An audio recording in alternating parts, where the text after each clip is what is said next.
So, okay, we can start with the next talk. I'm very, very proud that we have succeeded to invite Alex Csete, Oscar Zulu 9 Alpha Echo Charlie.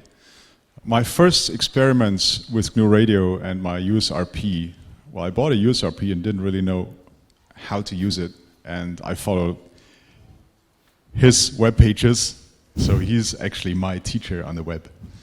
I'm very happy to welcome here Alex Csete and Sheila Christiansen. Please give them a warm welcome.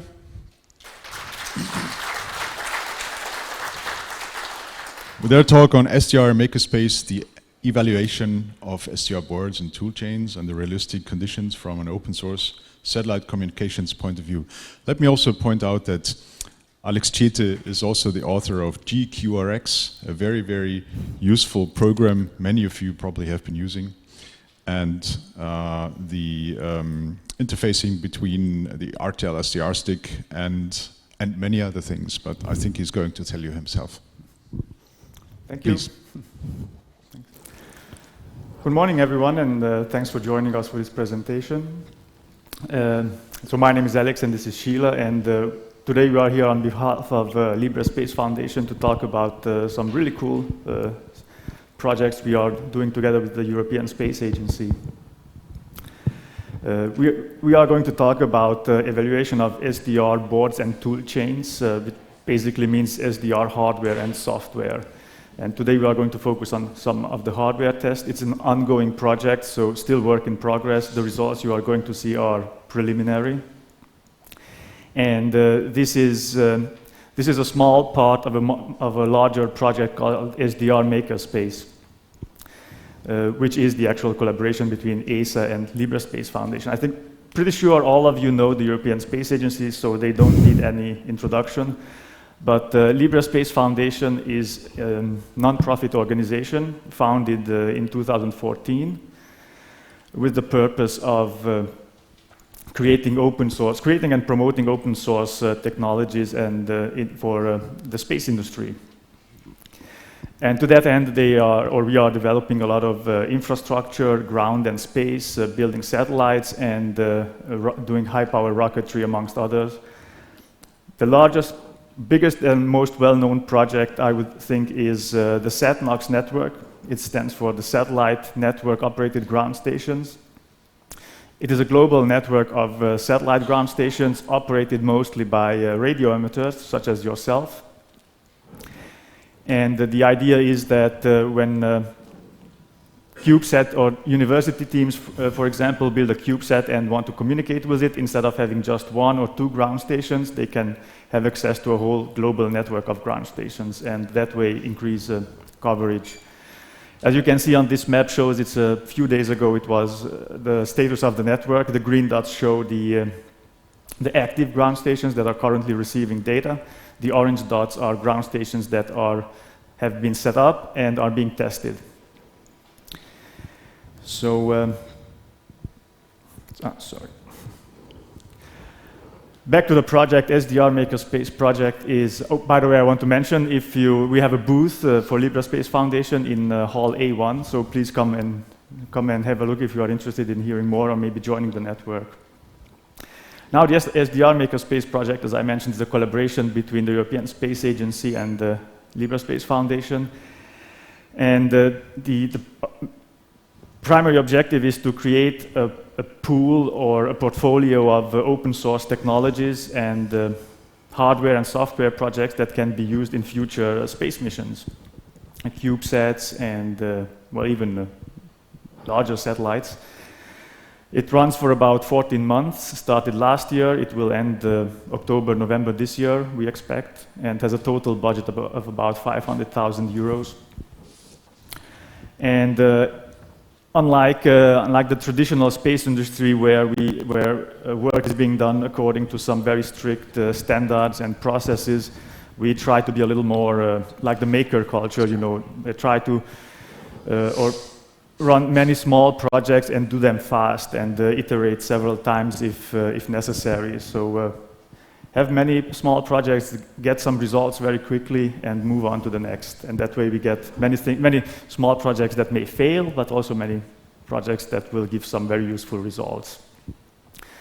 The scope of the activity is satellite communications, and the projects are happening at various technology readiness levels. So in case you're not familiar with it, there are some standards for I think technology level 1 is where you are playing with an idea, some concepts, and as you start building prototypes and it becomes more and more mature, you increase the technology level, and at the end you have a flight-proven system, if it ever gets there. There will be a more detailed presentation about the SDR Makerspace project as a whole this afternoon. I just want to give you a quick overview of the kind of sub-activities that are happening at the moment or have already been concluded. I've put them into 3 different groups. The GNU radio projects are more like development projects, so they are very specific implementations of some functionality that is needed for satellite communications. In the middle, we have some activities that concern testing and evaluation.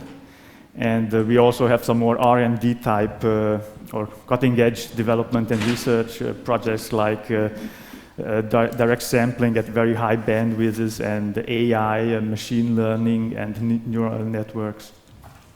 We are going to talk about the SDR hardware testing today, and the SDR software testing is something that we will do later on when we finish the hardware part.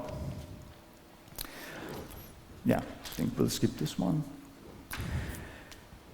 Just to put things in context, I don't know how many of you are doing satellite communications. Okay, yeah, that's quite good. So to put it in context, this picture shows a setup from of a typical CubeSat ground station from the European Space Astronomy Center in Madrid.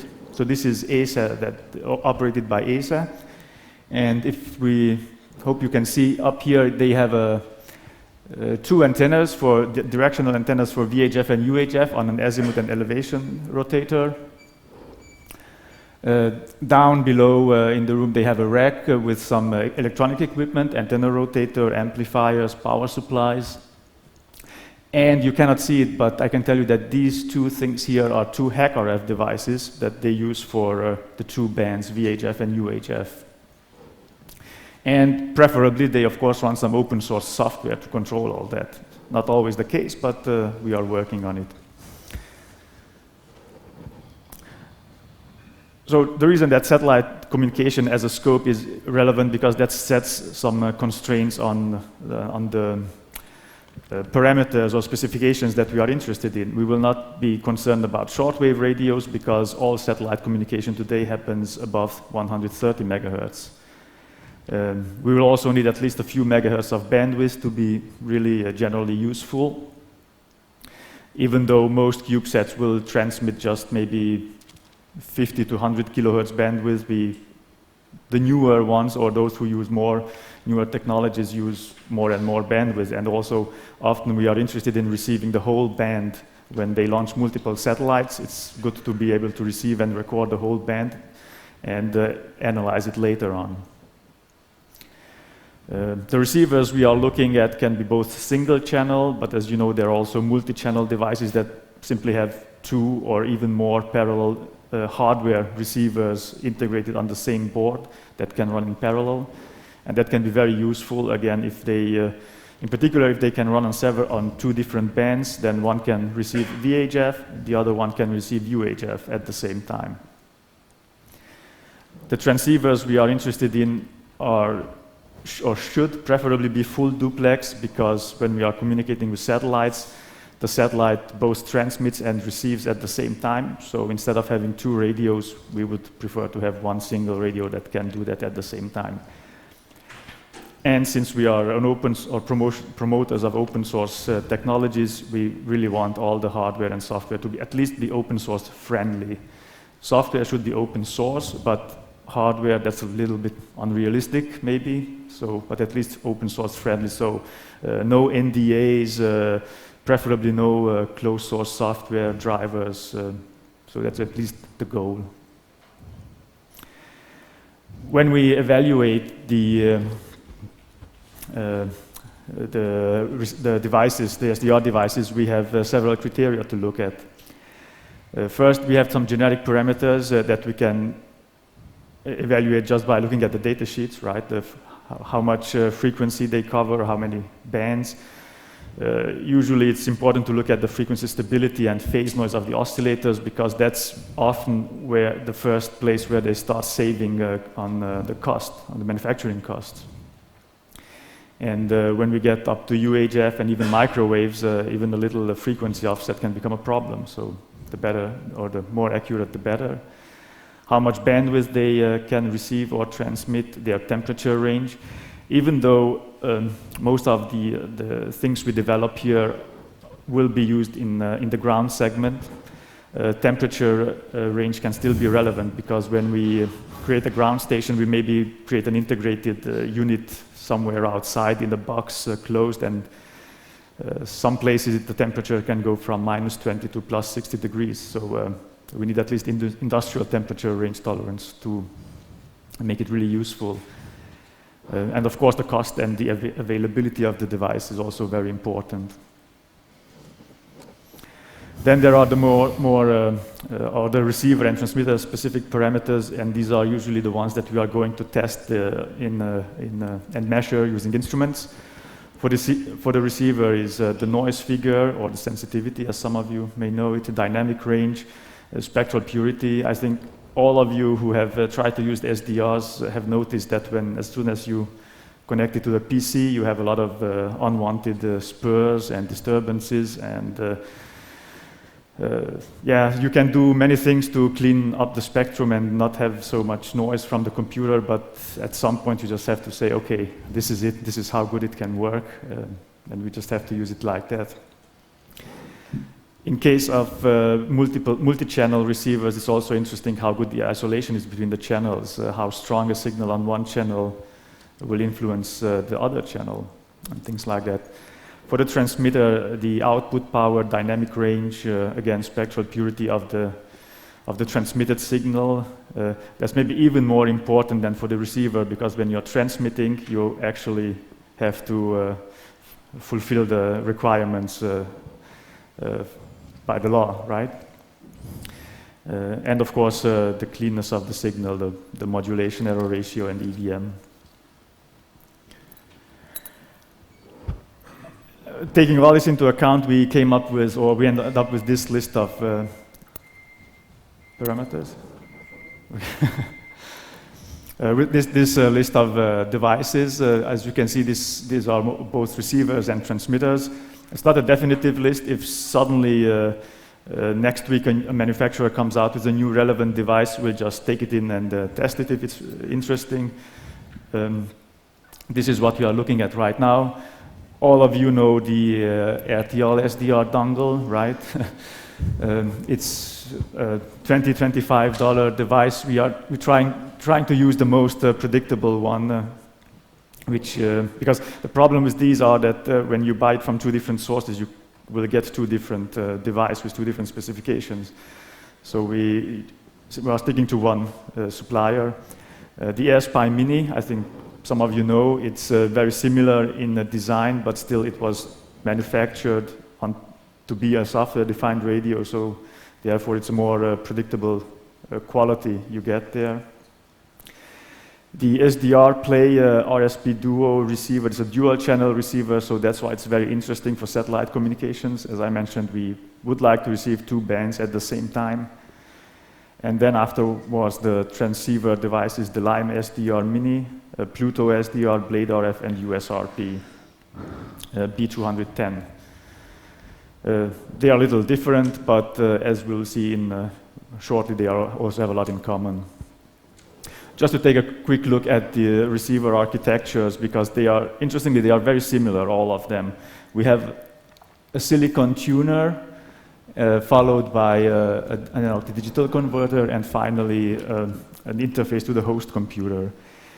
And you can see that, for example, the RTL SDR dongle and the AirSpy Mini use the same tuner, the Rafael R820, but they use different chips for analog-to-digital conversion and interfacing. So Then there's the SDR play, which uses a different chipset, which we unfortunately do not know a lot about because the data sheets are not available. So, but we know, of course, the specifications of the receiver. I've tried to find a diagram of the R820 tuner chip just to illustrate that it is basically a traditional super heterodyne design that's integrated in a very small chip. So there's nothing new there, and therefore we are going to test the similar way as we do with the old-fashioned radios, but of course differently because we use a computer. We need to use a computer to process all the data that we receive from it. For the transceivers, we have a similar architecture, except that pretty much everything is integrated now in one transceiver chip, at least for the devices that we have chosen to look at. And with integrated transceiver, I mean that you have RF input-output on one end and digital IQ data on the other end. So everything like the mixers and filters and ADC, analog to digital converter, digital to analog converters are integrated in one very small, not small, at least a chip. So that makes it easy to manufacture, or easier to manufacture the devices because you don't have to worry about all these issues. But of course raises the question that how good are these integrated transceivers compared to a traditional radio, right? And this diagram shows the Lime, or the transceiver chip used by the Lime SDR Mini, LMS7002M. And there is a corresponding, slightly more complicated diagram for the analog devices chip used by the Pluto SDR, the Blade RF, and the USRP devices. One thing that is interesting to note here is, maybe most of you who used it know already, you can see that the Blade RF and the USRP use a chip called AD9361, whereas the Pluto SDR, which is the very cheap version of the same transceiver, uses 9363. And as such has a different specification range, but as it turns out, they are more or less the same silicon, just configured in a different way. Maybe there are some final testing that shows that this chip is not as good as the other one, so they relabel it or repackage it. I'm not familiar with the processes, but as it turns out, we could reconfigure the Pluto SDR to have the same wideband coverage as the other radios. So with that, that was a very quick introduction, and now we go on to the practical side of the testing, and you will do that.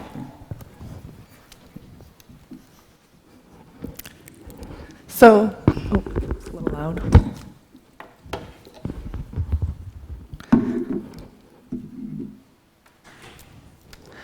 There's a certain process that we follow when we're evaluating our SDR hardware and software. We first start out with finding the technical specifications. We elect one or two candidates for further testing. We deploy them in a ground station, a SetNox ground station, for further testing on air. So the process of our evaluation consists of a procedure, and I'm going to run through this procedure with you. First, I'm going to show you a diagram of the test setup. I'll show you how we calculate our minimal detectable signal and our noise figure. I'll also go through how we get our dynamic range. We'll go through some results, and then a quick analysis for further thought. So we start out with a signal generator. We use either the Marconi 2031 or the Rode Schwarz. We add an attenuator of 20 dB because our signal generator is not able to sense significantly weak signals. Then we put our SDR, which is the device under test, and then we connect it to our software, which basically tests the power at certain bandwidths. So we start out by, this is a procedure for finding your minimal detectable signal and your noise figure. We start out with a screen like, oh shoot, I'm sorry. We start out with the screen like this. This is what you see on your computer when you run the software. We measure the noise floor when the signal generator is turned off. We make sure, of course, that you have it set to the right bandwidth. This is an example of 500 hertz. And we note the noise floor. We then turn the signal generator on, which is what you see here. And note that we have measured it to be negative 80 dB. We increase the power about 3 dB, or exactly 3 dB. So you see we have this. And we note the amount of power that we had to put into the SDR to get a 3 dB increase. We have defined that the 3 dB increase is equivalent to our dynamic, excuse me.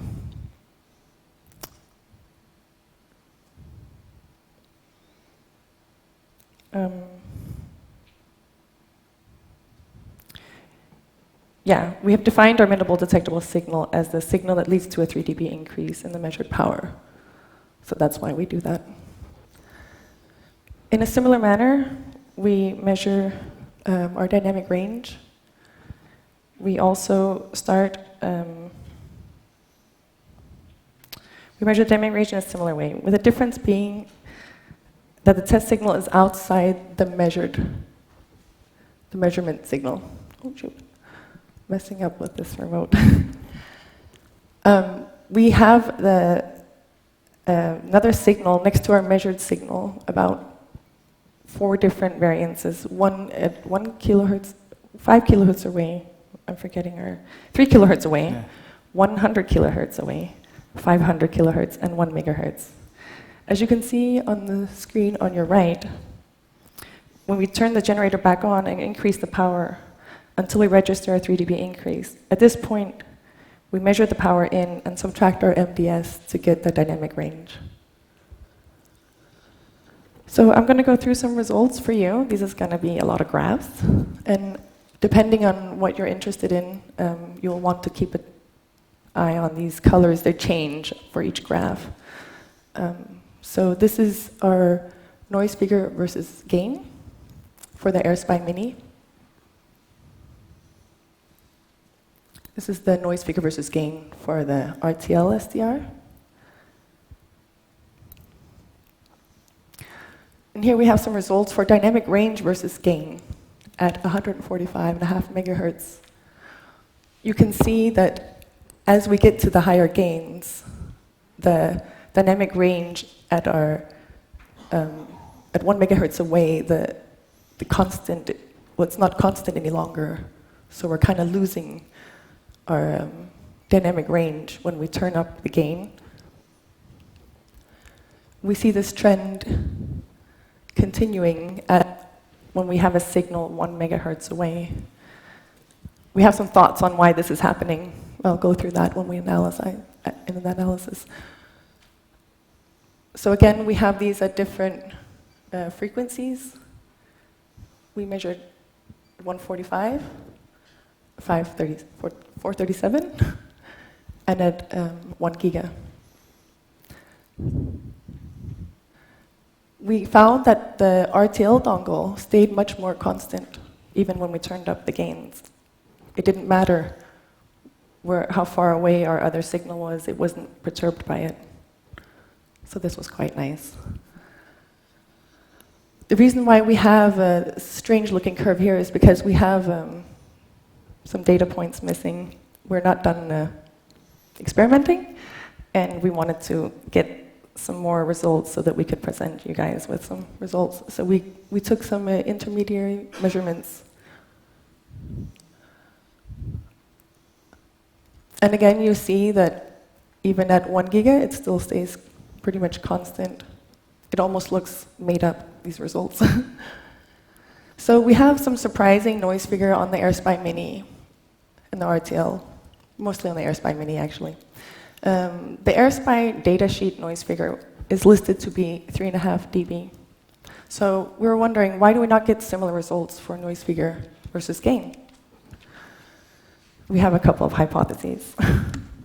The noise figure listed on the tuner datasheet is also listed to 3.5 dB. So we're thinking maybe they didn't take in the additional loss due to the other components into account. So again, we were reinforced with the need for our research, because apparently none of these things have been tested in real-life scenarios. Another aspect, which I haven't listed here, is that the AirSpy Mini is actually, from the producer's point of view, they're saying it's only, you can only count on it up to 1 giga. And when we saw the constant go down, or when we saw the constant disappear, that our dynamic range was going down with higher gains, it was on the frequency of above 1 gigabyte. So we'll do further testing and get back to you on what we find out. We have some trends in the dynamic range versus gain.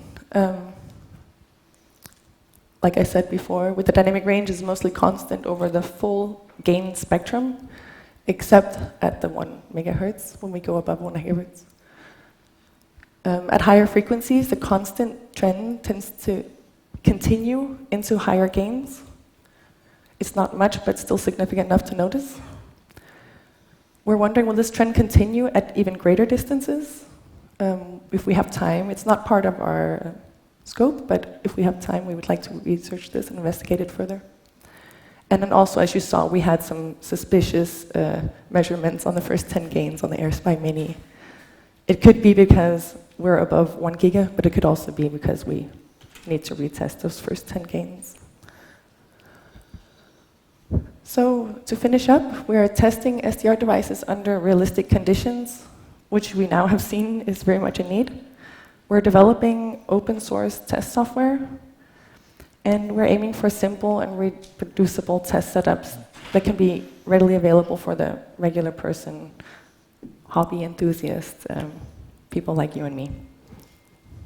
So if you have any questions, we'd love to hear them. And also we'd love to see you at the open source CubeSat workshop hosted by Libra Space Foundation in Athens mid-October this year. This was the picture from, I believe it was 2 years ago? No, last year. Last year, okay. So, Libra Space Foundation, thank you.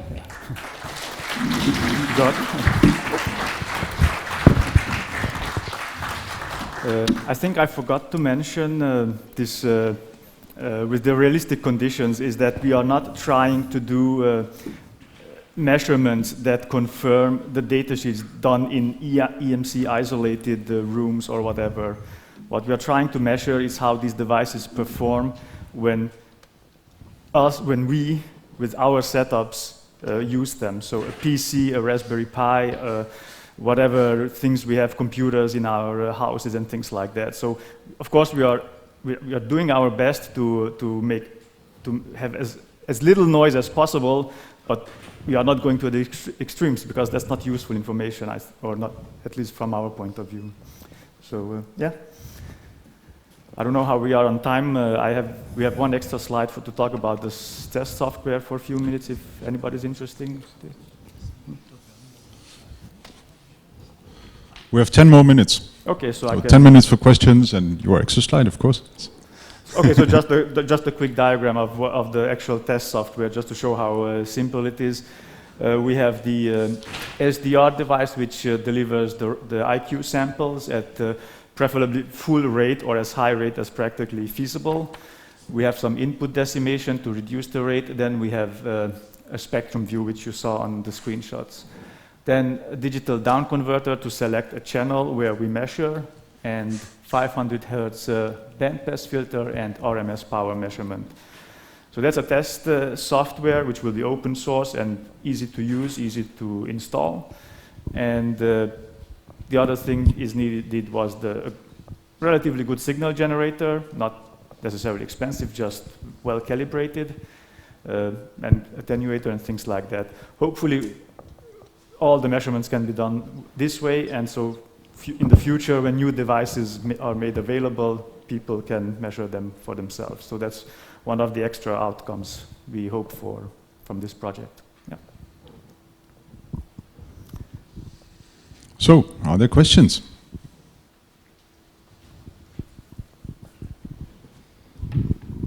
Hi, interesting presentation.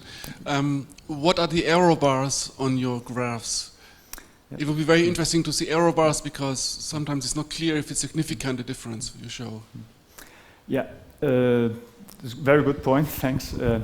For the noise figure measurements, they were done, they are quite well done, and so there we expect the error to be worst case plus minus 1 dB. I think it's more like 1 dB all in all, so plus minus a half dB. The dynamic range measurements are more uncertain, at least some of them, because the procedure Sheila described is the procedure we'd like to follow, but sometimes the system breaks down before we reach the level where the noise floor raises. We start seeing spurs all over the place. So there I think it's more like maybe 5-10 dBs at the moment, but we will improve that. And yeah, for sure we should include error bars on the graphs. Yeah, thanks.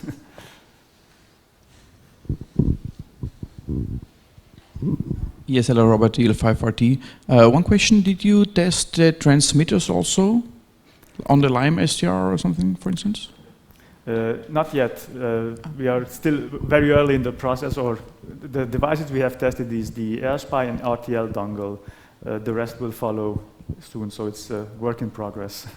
You can attend our open source CubeSat workshop if you want to hear all the results. We expect to be finished by then. Yeah, we should definitely be done by then. Do you control the power of the signal generator automatically by software, or is it really manual? It's manual. And why didn't you automate it as well, since you wrote the second part of the software?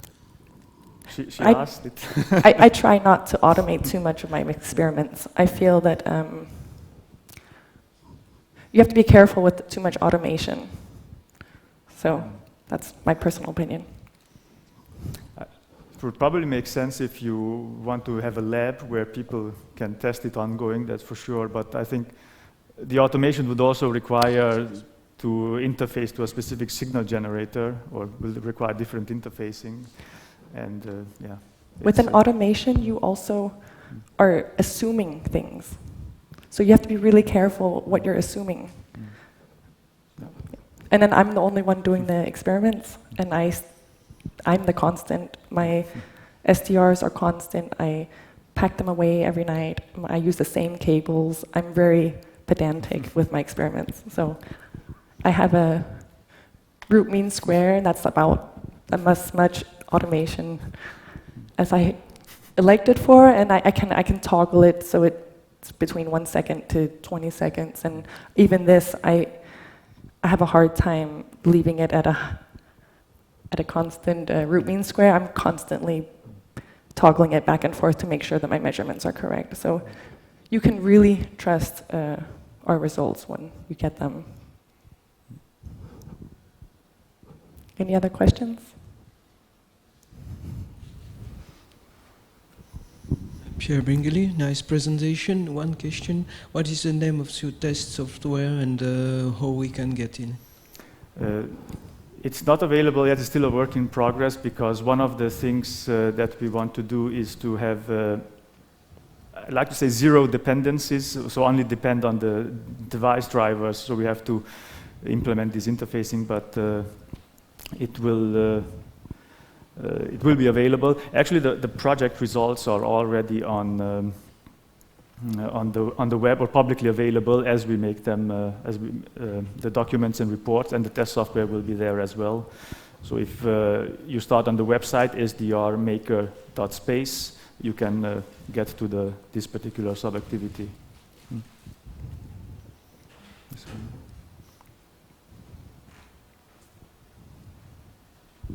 Yes, did you also explore the usage of wider bandwidth signals to be received with software-defined receiver? Because this is a relatively narrow band. If you see 500 Hertz RMS power measurement with a swap-tuned digital oscillator, but if you do if you have wider signals like DAB plus or something like that, are all SDRs similar in that, according to your results? So just to make sure I understand, so you ask for... because the spectrum might not be flat, or... Yes, yeah, group delay and other kind. Yeah, interesting. We should probably talk about it. Okay. Yeah, it could be interesting to also to note how the IQ data quality is affected by it. Yes, yeah, that would be an interesting test. Yeah, should talk afterwards. I have another question on the intermodulation IM3. Did you compare the IM3 of the different SDRs? Because that's a very sensitive parameter. No, so we are getting to a point where I am a little weak on the theory, but isn't it this IM3, can we measure it for the SDRs? There was one of these parameters which are measured traditionally, but you can measure the IM3, you cannot measure the OIP3. Ah, okay, yeah, that was it, yeah. I would be interesting to have input for different ways of measuring dynamic range, because that's, I find it very difficult to have something that's consistent across devices, so I would be very interesting to... yeah. Any more questions? No more questions? So then, thank you very, very much for this really very interesting talk. Thank you. Thank you.